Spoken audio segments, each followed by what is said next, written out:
থেকে কিঞ্চিত কিঞ্চিত নিয়ে নিয়ে সব সৃষ্টি বানিয়ে পৃথিবীর সৌন্দর্য শ্রীবৃদ্ধি করেছেন। জোরে বলুন একটু সুবহানাল্লাহ। সেই নূরে মুহাম্মাদি সাল্লাল্লাহু আলাইহি সাল্লাম ফেরেশতা তৈরি হওয়ার আগে, ফুরগেলেমান তৈরি হওয়ার আগে, জান্নাত জাহান্নাম তৈরি হওয়ার আগে, আমার ভাইরা যা কিছু আল্লাহ বানিয়েছে, আসমান আকার বানানোর আগে, জমিন বানানোর আগে মুহাম্মদ রাসূলুল্লাহকে আগে বানিয়েছেন। নবী বলছেন, এই দুনিয়ার মানুষ তোমরা শোনো, কুনতু নবিয়াও ওয়া আদামু বাইনাল মা'i ওয়াত তিন। আমি মুহাম্মদ রাসূলুল্লাহ ওই সময় আল্লাহর আরশ কুরসিতে নবী হিসেবে প্রতিষ্ঠিত ছিলাম। বাবা আদম নবীর দেহ পচা কাদা মাটির ভিতরে ছিল, তখন বডি স্ট্রাকচার পর্যন্ত তৈরি হয়নি। আমি মুহাম্মদ তার বহুকাল পূর্বে আল্লাহর তরফ থেকে তৈরি হয়েছিলাম। চিল্লায় বলুন একটু সুবহানাল্লাহ। সেই নবীজি সাল্লাল্লাহু আলাইহি সাল্লাম বলছেন, আল্লাহ কবে আমার কাছে খবর পাঠান, ফেরেশতাদের মাধ্যম দিয়ে অপেক্ষায় থাকলাম।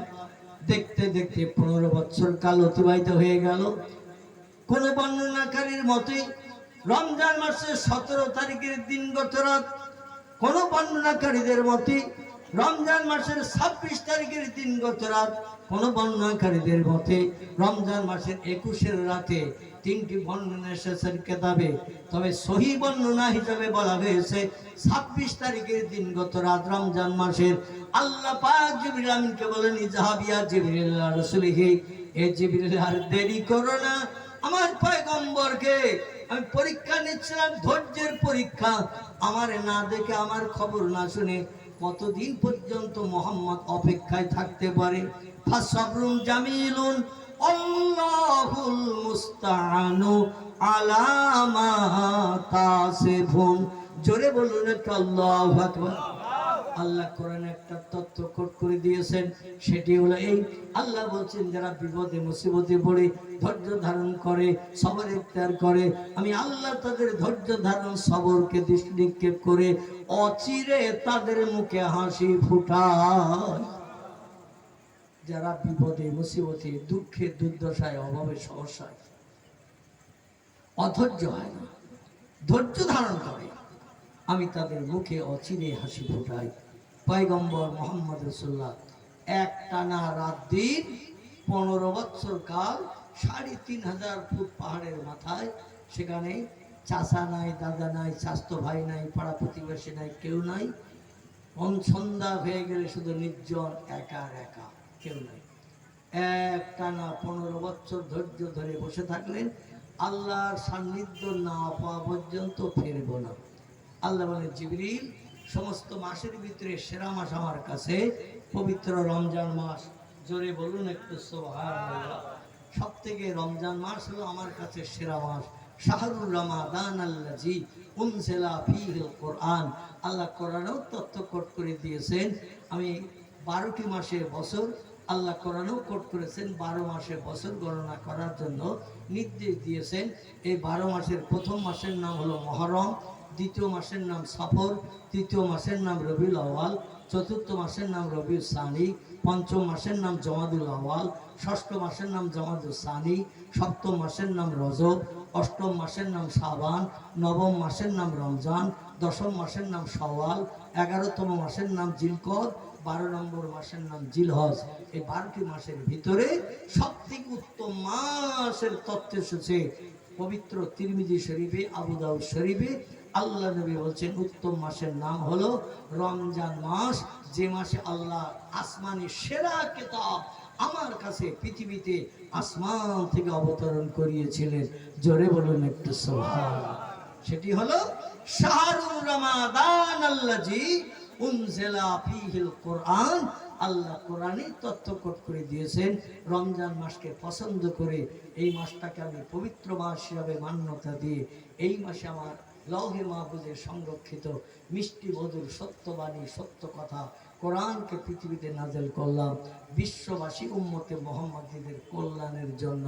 জোরে বলুন একটু সুবহানাল্লাহ। কোরআনের প্রথম সূত্রপাত শুরু কম বেশি আপনারা জানেন। বিসমিল্লাহির রহমানির রহিম। ইকরা বিসমি রাব্বিকাল্লাযী খালাক খলাকাল ইনসানা মিন আলাক ইকরা রাব্বুকাল আকরামুল্লাযী আল্লামা বিল কালাম আল্লামাল ইনসানা মা লাম ইয়ালাম। এই পর্যন্ত কোরআনের প্রথম দিন রমজান মাসের 17, মতান্তরে 21, মতান্তরে 26 রমজানের দিবগত রাত 27 রাত আল্লাহ পাক কোরআন পাঠালেন জিবরিলকে দিয়ে পয়গম্বর মুহাম্মদ রাসূলুল্লাহর কাছে 15 বছরের কঠোর তপস্যার প্রতিফল কোরআন পৌঁছে দিলেন। আর জিবরিল আমিন নিয়ে এসে বিশ্বনবী মুহাম্মদ রাসূলুল্লাহ বলে, ইকরা, এতদিন পরিশ্রম করছো, একা একা নির্জনে আল্লাহর নামে জপ জিকির করছো, তসবিহ পড়ছো, সুবহানাল্লাহ, আলহামদুলিল্লাহ, লা ইলাহা ইল্লাল্লাহ, আল্লাহর নামে জপ জিকির করছো। আল্লাহর তরফ থেকে তোমার কাছে খবর পাঠানো হয়েছে, আল্লাহ তোমাকে বান্দাদের ভিতরে সেরা প্রেমিক বান্দি হিসাবে কবুল করে নিয়েছেন। জোরে বলুন একটু সুবহানাল্লাহ। তবে আপনি পড়ুন সেই আল্লাহর নামে যে আল্লাহ পাক আপনাকে বানিয়েছেন। বিসমি রব্বিকাল্লাযী খলাক। আল্লাহ পাক तमाम সৃষ্টি শুধু নয়, আপনাকেও বানিয়েছেন যে আল্লাহ পাক কোন শব্দের মাধ্যম দিয়ে সে আল্লাহর নামে তুমি পড়া শুরু করো। রসুল বলেন, আনা বেকারিনিন ইয়া আখি মান আনতা মা ইসমুকা, আপনার নাম পরিচয় কি? আমি তো কোনোদিন মক্কা নগরীতে আপনারা দেখিনি, আপনার চেহারা তো আমার নলেজে আসছে না। আমি আবু জেহেলকে দেখেছি, আবুল হাবকে দেখেছি, উমাইয়া বিন খলফকে দেখেছি, আবু সুফিয়ানকে দেখেছি, উতপারে দেখেছি, ওতাইবিয়ারে দেখেছি, শয়বিয়ারে দেখেছি, ইকরামারে দেখেছি, নাজ্জারকে দেখেছি, আব্বাসকে দেখেছি, হামজাকে দেখেছি, কত মানুষকে মক্কা নগরে দেখেছি, কিন্তু আপনার তো কোনো দেখিনি। মানান্তা কি? আপনি আপনার পরিচয় দিন। উনি বলছেন, আনা রুহুল আমিন। আল্লাহ যত কোটি কোটি ফেরেশতা বানিয়েছেন, সমস্ত ফেরেশতার ভিতরে আমি হলাম সেরা ফেরেশতা। জোরে বলুন একটু সুবহানাল্লাহ। আমার ডাক নাম আল্লাহর কাছে রুহুল আমিন, আর আমার পরিচিত নাম হলো জিবরিল আমিন। ফেরেশতা আমার জিবরিল আমিন বলে ডাকে, আল্লাহ আমার রুহুল আমিন কুনিয়াতি নাম দিয়ে দিয়ে ডাকেন। তিনি আমারে পাঠিয়েছেন আপনার কাছে। নই বলছেন, আমি তো লেখাপড়া জানি না, স্কুলে যাই নাই, কলেজ চোখে দেখি নাই, বিশ্ববিদ্যালয়ের চৌকাঠ পার হয় নাই, খাতা কলম দিলে লিখতে পারি না, বই দিলে পড়তে পারি না। এ রুহুল আমিন, কোনো সাহিত্য আমি রচনা করি নাই, কোনো কবিতা আমি লিখি নাই, কারণ আমি জন্মের আগে বাপ হারিয়েছি, 6 বছর বয়সে তার থেকে ফিরে এসে মা হারিয়েছি। এই জন্য আমার নসিবে লেখাপড়া জোটেনি। আর যার মাধ্যম দিয়ে লেখাপড়া শিখবো সেই দাদা 6 বছর বয়সে আমার ফেলে রেখে চলে গেছে, ইন্তেকাল করেছে। চাচাদের ভিতরে গরিব চাচা ছিলেন যিনি, নাম তার আবু তালেব। তিনি আমার লালন পালনের দায়িত্ব নিয়েছিলেন। চাচার ঘরে উনানে কোনোদিন হাঁড়ি উঠতো, যেদিন হাঁড়ি উঠতো সেদিন সবাই মিলে ভাগ করে খেতাম। কারণ আবু তালেবের স্ত্রী ছিল, তার একটা কন্যা মেয়ে ছিল মেহানি, 3টে ছেলে ছিল, একটার নাম আলী, একটার নাম জাফর, একটার নাম আকিল।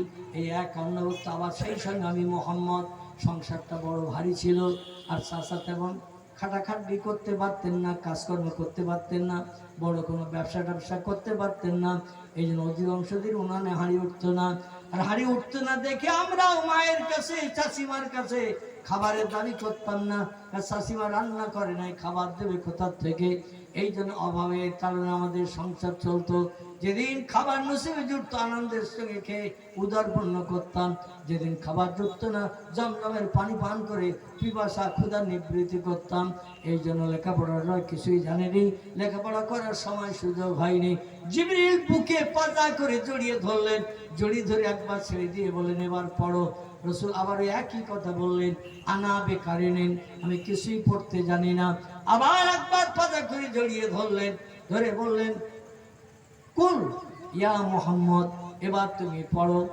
আল্লাহ নবী তৃতীয়বার যখন বুকে পাজা করে জড়িয়ে ধরে এবার ছেড়ে দিয়েছেন, আল্লাহর তরফ থেকে নবীজির মগজ জ্ঞানে পরিপূর্ণ হয়ে গেছে। জোরে বলুন একটু সুবহানাল্লাহ। বিশ্ব নবী পড়া শুরু করলেন, ইকরা বিসমি রাব্বিকাল্লাযী খলাক, খলাকাল ইনসানা মিন আলাক, ইকরা ওয়া রাব্বুকাল আকরামুল্লাযী আল্লামা বিল কালাম আল্লামাল ইনসানা মা লাম ইয়ালাম। এই পর্যন্ত একবার বলেছিল জিবরিল, বলে পড়তে বলেছিল, নবী বলেছিলেন পড়তে পারি না, জানি না, পড়তে পারবো না। কিন্তু যেই তিনবার বুকে চেপে ছেড়ে দিলেন, আল্লাহ তরফ থেকে ইলমে লাদুন্নি বিশ্ব নবীর মগজে এসে গেল। নবী মুহাম্মদ রাসূলুল্লাহ সারা জীবন একবার যেটা কানে শুনতেন সঙ্গে সঙ্গে মেমোরিতে জমা করতেন, একবার যেটা চোখে দেখতেন সারা জীবন সেটা মনে রাখতেন, কোনোদিন তিনি ভুলতেন না। জোরে বলুন একটু সুবহানাল্লাহ। আর জিবরিল বললেন, ওয়ানজির আশিরাতাকাল আকরাবিন, ও মুহাম্মদ এই পাহাড়ের মাথায় আর রাত জাগলে হবে না, দিনের বেলা বসে থাকলে হবে না। আল্লাহ আপনাকে আপন বানিয়ে নিয়েছেন। অধিকাংশ আপনার মাতৃভূমির মানুষ, মক্কা মুকাররমার মানুষ, কেউ বা লাতকে স্রষ্টা বলে, কেউ উজ্জারে স্রষ্টা বলে, কেউ হবলের স্রষ্টা বলে, কেউ বা মন্নাতের স্রষ্টা বলে, কেউ বা দেবলের স্রষ্টা বলে। ছটা বড় খোদা তাদের কাছে যে মাথা নত করে সিজদা করে।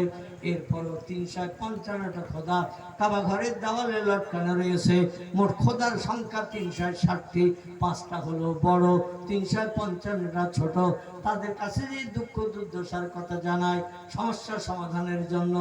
আপনি দেশে চলে যান, দেশবাসীদের যে বলুন, লাত মানুষের উপকার করতে পারে না, উজ্জা মানুষের উপকার করতে পারে না, হবল মানুষের বিপদের সাহায্য করতে পারে না, দবল মানুষের সমস্যার সমাধান করতে পারে না। সব সমস্যার সমাধান করবেন তিনি, যার নাম হলো আল্লাহ সুবহানাহু তাআলা। জোরে বলুন একটু সুবহানাল্লাহ। চলে যান, পাহাড় ছেড়ে চলে যান, মাতৃভূমিতে চলে যে মক্কার লিডারদের তৌহিদ জানে যারা, জব্বুর জানে যারা, ইনজিল জানে যারা, বেদ পুরাণ জানে যারা, তাদের কাছে জ্ঞানের কথা বলুন, নিশ্চয়ই জ্ঞানের কথার মর্যাদা দেবে। আল্লাহ নবী প্রথমে ফিরে এসে পাড়াপুজোর বললেন, কুলু লা ইলাহা ইল্লাল্লাহু তুফলিহুন। জোরে বলুন একটু আল্লাহু আকবার। আল্লাহ নবী এসে বলেন, ও চাচা, ও দাদা, ইয়া জাদ্দি ইয়া আম্মি ইয়া আখি, ও পাড়ার দাদারা, ও পাড়ার চাচারা, ও পাড়ার ভাইরা, তোমরা লাতের কাছে মাথা নত করো না, উজ্জাকে স্রষ্টা বলে সিজদা করো না, হবলের কাছে জীবনে দুঃখ দুর্দশা জানাতে যেও না। জীবনের সব সমস্যার সমাধান করবেন তিনি, তার নাম আমি বলে দিচ্ছি। তিনি লাত নয়, উজ্জা নয়, হবল নয়, দেবল নয়, মন্নাত নয়, তিনি হলেন আল্লাহ সুবহানাহু তাআলা। যে আল্লাহ হলেন একক। কুল হুয়াল্লাহু আহাদ আল্লাহুস সামাদ লাম ইয়ালিদ ওয়া লাম ইউলাদ ওয়া লাম ইয়াকুল লাহু কুফুয়ান আহাদ। জোরে বলুন একটু আল্লাহু আকবার। আর একটু জোরে বলুন আল্লাহু আকবার। আমার ভাইরা, এই সূরাটির নাম হলো সূরাতুল ইখলাস। এই সূরা ইখলাস পবিত্রতা অবলম্বন করে কোন ব্যক্তি যদি 3টি বার পাঠ করে, আল্লাহ নবী তিরমিজি শরীফের হাদিসে জানিয়েছেন, এক খতম কোরআন তিলাওয়াতের সওয়াব আল্লাহ তার নামালের থলিতে লিপিবদ্ধ করে দেবে। যে কোরআনে আছে 114টি চ্যাপ্টার সূরা, 6666টি সেন্টেন্স বাক্য আয়াত, 3,44,740টি হরফ বানান অক্ষর, পাঠ করলে এক খতম হয়। কিন্তু সূরা ইখলাস যদি পবিত্রতা অবলম্বন করে 3 বার কেউ পাঠ করে, আল্লাহ সূরা ইখলাসের ইজ্জতের খাতিরে, গুণের খাতিরে তার নামালের থলিতে এক খতম কোরআন তিলাওয়াতের সব লিপিবদ্ধ করে দেবে। নবী বললেন, এই মক্কাবাসীর সব আল্লাহ জানিয়ে দিচ্ছেন, কুল, আমার হাবিব পাড়া প্রতিবাসীদের বলে দিন, হু আল্লাহু আহাদ, আল্লাহ হলেন একজন একক।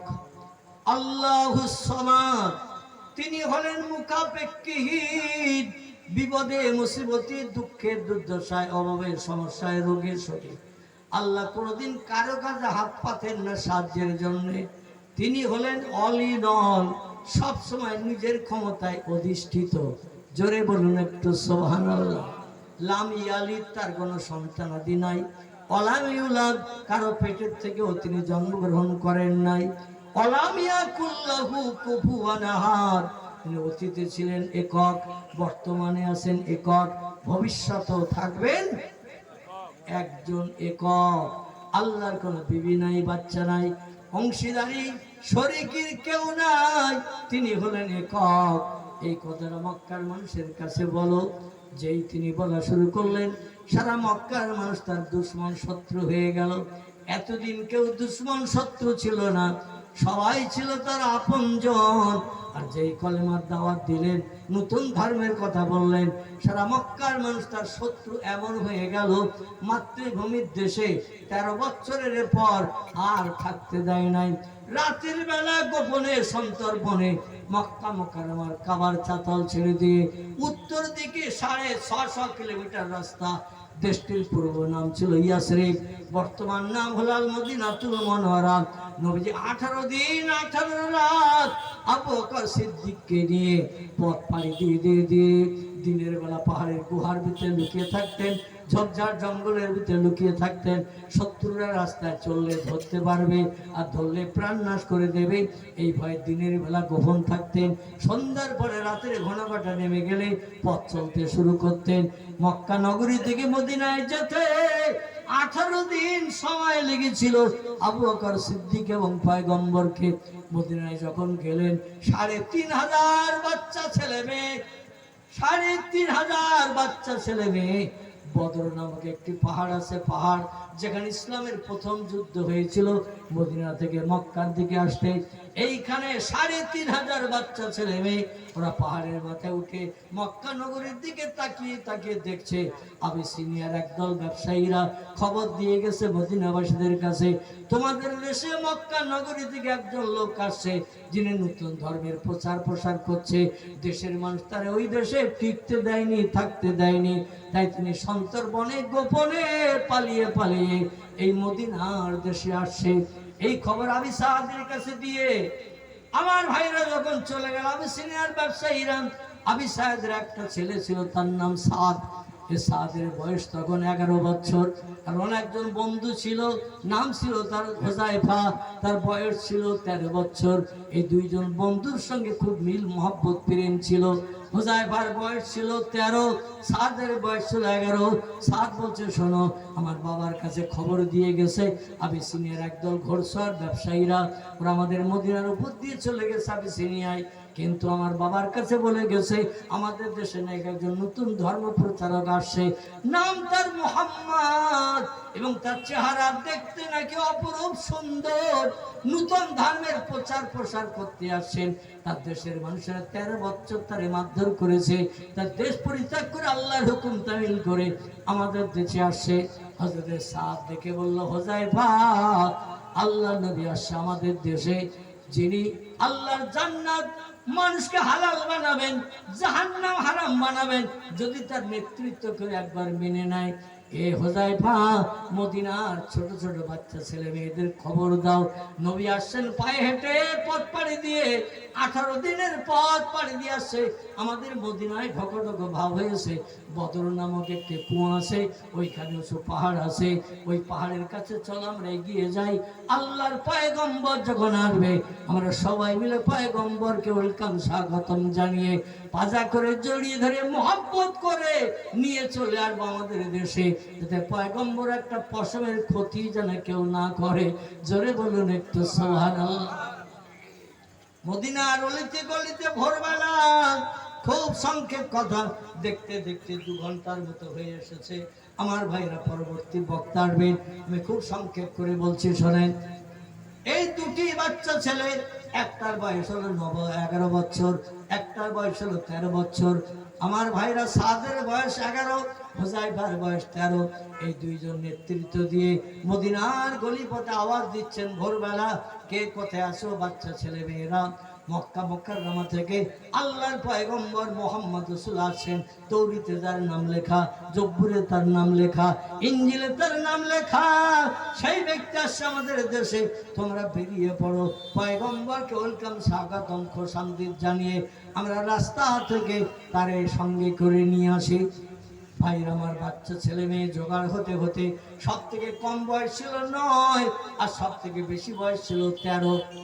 সব থেকে বয়স কম ছিল 9 আর উপরের বয়স ছিল 13। এরই ভিতরে বাচ্চা ছেলে বাচ্চা মেয়ে ছিল 3500। কতটা? 3500 বাচ্চা ছেলে মেয়ে সঙ্গে করে নিয়ে নেতৃত্ব দিয়ে আসেন হযরতে সাদ এবং হুযায়ফা তার বন্ধু। পাহাড়ের মাথায় ঠেলে উঠেছে। মক্কা নগরীর দিকে অনেক দূর পর্যন্ত যাদের দেখতে পাওয়া যায়, উঁচু পাহাড় উঁচু পাহাড়। লক্ষ্য করে রয়েছে সন্ধ্যার ঘন ঘটা নেমে এসেছে। আল্লাহর পয়গম্বর আবু বকরের কোনো সন্ধান পেলেন না। বলে এখনো বোধহয় আমাদের মদিনার বাউন্ডারি কাছাকাছি আসে নাই, যার কারণে নজরেতে কোনো মানুষ দেখছি না। তবে রাতের বেলা আমরা ঘুমাবো না, কারণ আবিসিনিয়ার ব্যবসায়ীরা বলে গেছে মদিনার বাউন্ডারির কাছাকাছি এসেছে। রাতের বেলা যদি ঘুমিয়ে পড়ি আর পয়গম্বর আমাদের পাস করে যদি চলে যায়, মদিনায় যে পিতা মাতার কাছে মুখ দেখাতে পারবো না, আমাদের উদ্দেশ্য অসফল হয়ে যাবে, মনোবাঞ্ছা পূর্ণ হবে না। রাতের ঘুমকে আমরা হারাম করে দিই, একটানা মক্কা নগরীর দিকে তাকিয়ে থাকবো। জোরে বলুন সুবহানাল্লাহ। একজন আরেকজনকে মাঝে মাঝে গুঁতো দেয়, ঘা দেয়, ঘুমিয়ে আর জানে ঘুমিয়ে না। লক্ষ্য করো সামনের দিকে। বাচ্চা ছেলে মেয়েরা বলছে আবু সাদ, হে আবু সাদ, হে হুযায়ফা, তোমরা দুইজন কি পয়গম্বরে কোনদিন দেখেছো? ওরা বলল লা ইয়া আখি লা ইয়া উখতি, ও বুবুজান, ও ভাইরা, আমরা কোনদিন দেখি নাই। বলে ওই লোকটা যে মোহাম্মদ, ওই লোকটা যে আবু বকর, দেখো নাই চিনবে কি করে? তাদের কি দেখো নাই? আর আমাদের ডেকে নিয়ে এসেছো 3500 বাচ্চা ছেলে মেয়ে। 100 কিলোমিটারের মতো রাস্তা, কিছু কম বেশি এই দূরের পথ পাড়ি দিয়ে এসেছি পয়গম্বরকে সঙ্গে নিয়ে যাব বলে। কিন্তু তোমরা দুইজন তো কেউ দেখো নাই পয়গম্বরের। আবু বকর তার প্রাণের মহব্বতের সঙ্গী, তাকেও তো দেখো নাই, চিনবে কি করে? হযরতে সাদ থেকে বলছে মদিনার বাচ্চা ছেলে মেয়েরা শোনো, আবিসিনিয়ার ব্যবসায়ের একটি তথ্য দিয়ে গেছেন। মুহাম্মদ রাসূলুল্লাহ চেনার সিমটম নমুনা দিয়ে গেছেন আমার বাবার কাছে। মদিনার লিডার যিনি আমার বাবা, তার কাছে তথ্য দিয়ে গেছে পৃথিবীর কোন যুবক পুরুষ ওই মুহাম্মদ রাসূলুল্লাহ চেহারার ধারে পাশে ঘিসতে পারবে না। জোরে বলুন একটু সুবহানাল্লাহ। তার চোখের উপরের ভুরুটা জোড়া, নাকের মাঝখানটা ফাঁকা নয়, দেখলেই চেনা যাবে এই লোকটি মুহাম্মদ। নাকের উপরে মাঝখানটা আমাদের সবার ফাঁকা, এখানে কোনো ভুরু নাই। কিন্তু নবীজির ভুরুটা ছিল এ পাশ থেকে এ পাশ পর্যন্ত পুরো জোড়া। জোরে বলুন একটু সুবহানাল্লাহ। এবং তার কপাল দিয়ে নূরের আলো চমকায়। আমরা সূর্যের রৌদ্র লাগুক আর রাতের চাঁদের আলো লাগুক, কপাল থেকে নূরের আলো চমক দিয়ে দিয়ে জ্বলে। এটা বহু মানুষ অতীত কাল থেকে দেখে আসে, এখনো পর্যন্ত জ্বলে। জোরে বলুন সুবহানাল্লাহ। তাহলে ঘুম কামাই করে তোমরা লক্ষ্য করো, সবাই লক্ষ্য করে রেখেছে। হঠাৎ ভোরের দিকে ভোর হয়ে গেছে, সবে সাদে। এই সময় আল্লাহর পয়গম্বর ওই পাহাড়ের কাছাকাছি, বদর নামক কুয়ার পাশে যে উঁচু পাহাড়, এই পাহাড়ের কাছাকাছি পয়গম্বর আবু বকর সিদ্দিককে নিয়ে হাজির।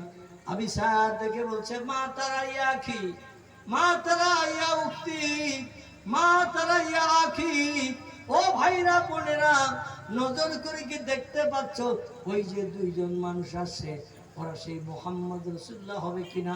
সবাই দেখে বলছেন সাদ্দাক্তা সাদ্দাক্তা ইয়া আখি আবি সাদ, হা হা হা, তুমি যে সিমটাম নমুনার কথা বলছিলে ওই দুইজন ব্যক্তির ভিতরে আমরা সেই সিমটাম নমুনা দেখতে পাচ্ছি।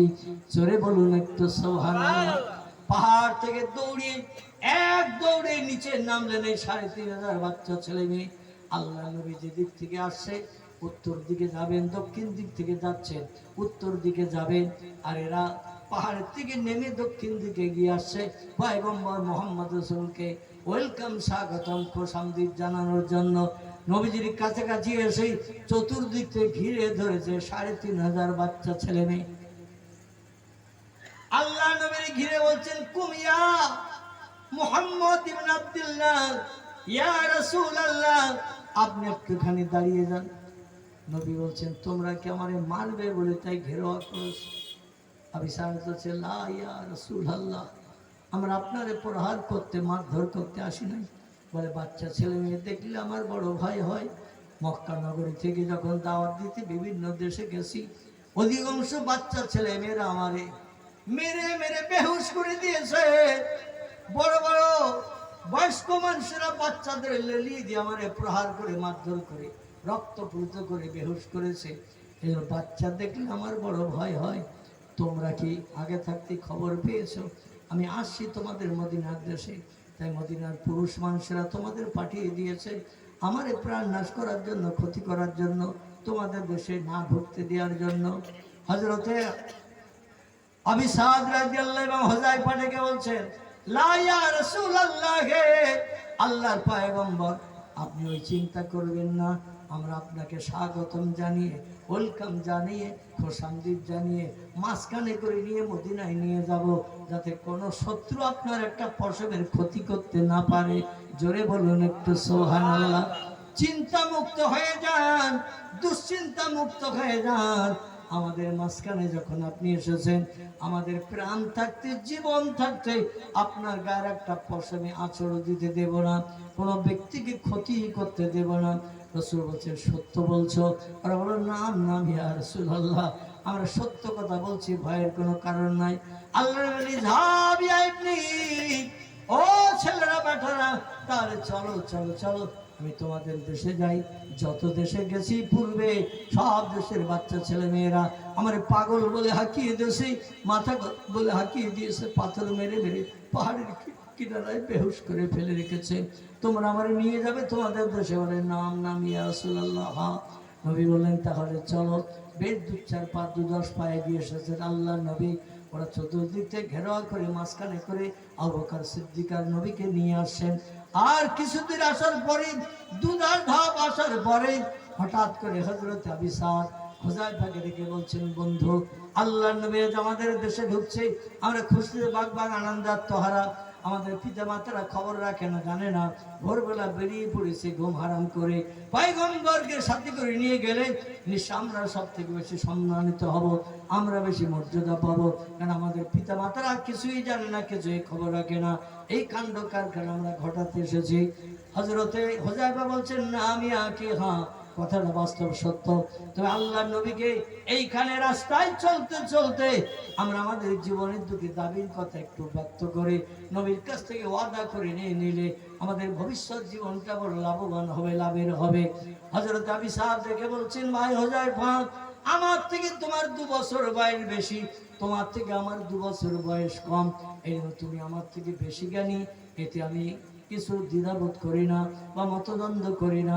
তুমি বয়স বেশি পেয়েছো, পৃথিবীতে আগে জন্মগ্রহণ করেছো, জ্ঞান তোমার আমার থেকে বেশি হওয়া স্বাভাবিক। বলো তুমি কি বলতে চাইছো? বলে, তুমি একটা প্রস্তাব নবীর কাছে দাও, আমি একটা প্রস্তাব নবীর কাছে দিই। আজকে যাওয়ার পথে প্রস্তাব দুটোকে বাস্তবে রূপদান করিনি, ভবিষ্যৎ জীবনটা এই প্রস্তাব পয়গম্বর মুহাম্মদ রাসূলুল্লাহ যদি মান্যতা দেয়, আমাদের জন্য লাভের ব্যবসা হবে। জোরে বলুন একটু সুবহানাল্লাহ। হযরত আবি সাদকে বলছেন, ইয়া রাসূলুল্লাহ, কুম কুম, আল্লাহর পয়গম্বর একটুখানি দাঁড়ান। মদিনায় ঢোকার পরে বিভিন্ন মানুষের এসে হই হুল্লোড় করে আপনাকে ওয়েলকাম জানাবে, খোশামদিদ জানাবে, স্বাগতম জানাবে, আপনাকে বিভিন্ন ঘরে বিভিন্ন বাড়ি তিনি উঠাবে। আমাদের তখন আর দাম দেবে না, পাত্তা দেবে না, কারণ আমরা বাচ্চা, ছোট ছোট বাচ্চা, আমাদের খুব একটা সম্মান মর্যাদা দেবে না। যেখানে আপনাকে নিয়ে যাবে সেখানে ঢোকারও পারমিশন দেবে না। এই রাস্তায় আপনাকে একটু দাঁড় করালাম, বেয়াদবি নেবেন না। আমার মনের একটা খোরাক, মনের একটা শখ আপনার কাছে আমি একটু জানাতে চাইছি। আমার শখটা যদি আপনি এই রাস্তায় মিটিয়ে দেন, মরণের দিন পর্যন্ত আমি ভুলবো না। আমি খুশিতে বাগবাগ হব, আনন্দাত্মারা হব, পরকালে আল্লাহর দরবার থেকে বড় পুরস্কারে বিবেচিত হব। জোরে বলুন একটু সুবহানাল্লাহ।